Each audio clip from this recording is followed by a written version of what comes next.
এটা কি কোনো স্ক্যাম? আমার তো প্রথমে ভিডিও দেখে সেটাই মনে হয়েছিল।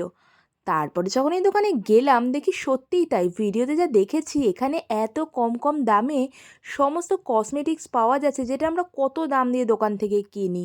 ইভেন এই ধরনের হেয়ার অ্যাক্সেসরিজগুলো তোমরা পেয়ে যাবে 30-40 পয়সায়। এছাড়া চুড়ি রয়েছে, খুব সুন্দর জুয়েলারি কালেকশন রয়েছে।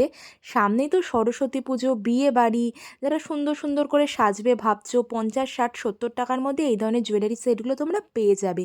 এছাড়া মেকআপ করার জন্য মেকআপ ব্রাশ পাবে, বিয়েবাড়িতে পরার জন্য চূড়ার প্রচুর কালেকশন রয়েছে। আর সরস্বতী পুজোয় যদি হ্যান্ডমেড জুয়েলারি দিয়ে সাজবে ভাবছো, সেটাও এখানে তোমরা পেয়ে যাবে। নতুন বছরে যারা ভাবছো নিজেদের একটা লেডিস কর্নার খুলবে অথবা বাড়িতে বসে একদম কম পুঁজিতে কোনো বিজনেস করবে, আমি বলবো অবশ্যই যোগাযোগ করো পারাস ইমিটেশনে। এটা রয়েছে বড়বাজার ক্যানিং স্ট্রিটে। লেডিস কর্নার সাথে যা যা জিনিস লাগে সব তোমরা এখানে পেয়ে যাবে।